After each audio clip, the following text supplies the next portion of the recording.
Yesus mengutus 70 murid. Kemudian daripada itu Tuhan menunjuk 70 murid yang lain, lalu mengutus mereka berdua-dua mendahulunya ke setiap kota dan tempat yang hendak dikunjunginya. Katanya kepada mereka, "Tuaian memang banyak, tetapi pekerja sedikit. Karena itu, mintalah kepada Tuhan yang mempunyai tuaian, supaya ia mengirimkan pekerja-pekerja untuk tuaian itu. Pergilah, sesungguhnya aku mengutus kamu seperti anak domba ke tengah-tengah serigala. Janganlah membawa pundi-pundi atau bekal atau kasut, dan janganlah memberi salam kepada siapapun selama dalam perjalanan. Kalau kamu memasuki suatu rumah, katakanlah lebih dahulu, damai sejahtera bagi rumah ini. Dan jikalau di situ ada orang yang layak menerima damai sejahtera, maka salammu itu akan tinggal atasnya. Tetapi jika tidak, salammu itu kembali kepadamu. Tinggallah dalam rumah itu, makan dan minumlah apa yang diberikan orang kepadamu, sebab seorang pekerja patut mendapat upahnya. Janganlah berpindah-pindah rumah. Dan jikalau kamu masuk ke dalam sebuah kota dan kamu diterima di situ, makanlah apa yang dihidangkan kepadamu, dan sembuhkanlah orang-orang sakit yang ada di situ, dan katakanlah kepada mereka, kerajaan Allah sudah dekat padamu. Tetapi jikalau kamu masuk ke dalam sebuah kota dan kamu tidak diterima di situ, pergilah ke jalan-jalan raya kota itu dan serukanlah, juga debu kotamu yang melekat pada kaki kami kebaskan di depanmu. Tetapi ketahuilah ini, kerajaan Allah sudah dekat. Aku berkata kepadamu, pada hari itu Sodom akan lebih ringan tanggungannya daripada kota itu." Yesus mengecam beberapa kota. "Celakalah engkau Khorazim, celakalah engkau Betsaida. Karena jika di Tirus dan di Sidon terjadi mujizat-mujizat yang telah terjadi di tengah-tengah kamu, sudah lama mereka bertobat dan berkabung. Akan tetapi pada waktu penghakiman, tanggungan Tirus dan Sidon akan lebih ringan daripada tanggunganmu. Dan engkau Kapernaum, apakah engkau akan dinaikkan sampai ke langit? Tidak, engkau akan diturunkan sampai ke dunia orang mati. Barang siapa mendengarkan kamu, ia mendengarkan aku. Dan barang siapa menolak kamu, ia menolak aku. Dan barang siapa menolak aku, ia menolak dia yang mengutus aku." Kembalinya ke 70 murid. Kemudian ke-70 murid itu kembali dengan gembira dan berkata, "Tuhan, juga setan-setan takluk kepada kami demi namamu." Lalu kata Yesus kepada mereka, "Aku melihat iblis jatuh seperti kilat dari langit. Sesungguhnya aku telah memberikan kuasa kepada kamu untuk menginjak ular dan kalajengking, dan kuasa untuk menahan kekuatan musuh, sehingga tidak ada yang akan membahayakan kamu. Namun demikian, janganlah bersukacita karena roh-roh itu takluk kepadamu, tetapi bersukacitalah karena namamu ada terdaftar di sorga." Ucapan syukur dan bahagia.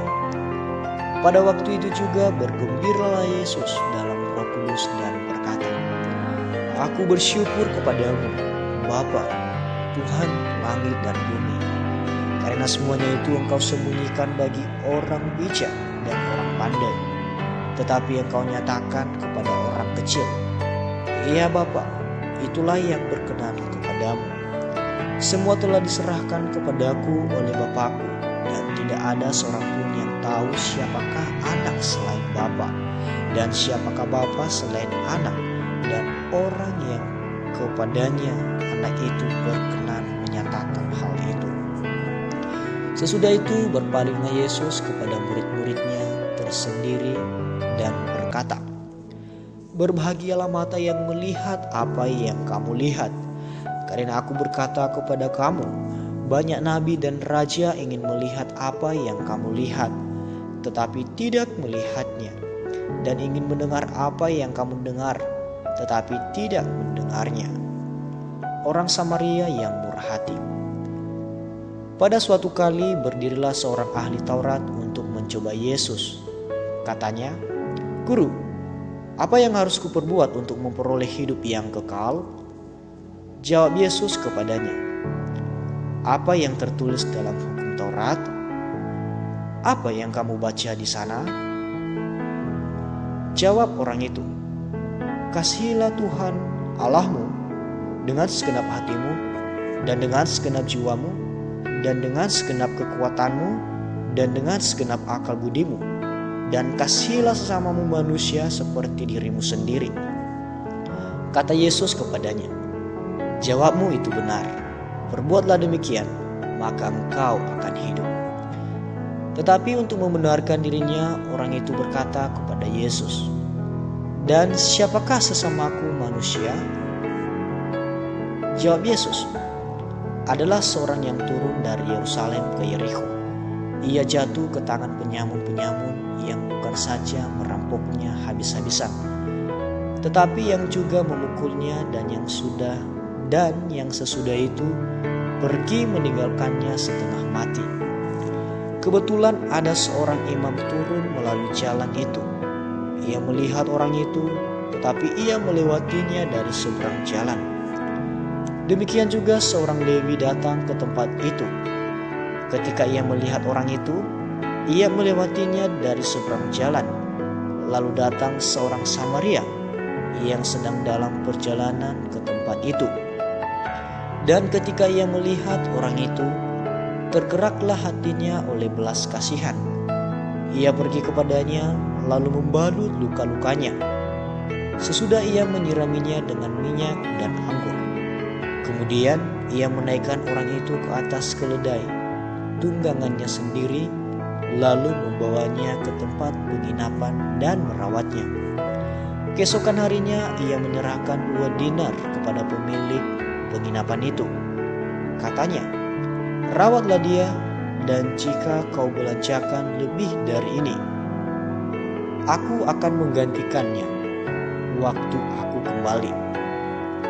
Siapakah di antara ketiga orang ini menurut pendapatmu adalah sesama manusia dari orang yang jatuh ke tangan penyamun itu? Jawab orang itu, "Orang yang telah menunjukkan belas kasihan kepadanya." Kata Yesus kepadanya, "Pergilah dan perbuatlah demikian." Maria dan Marta.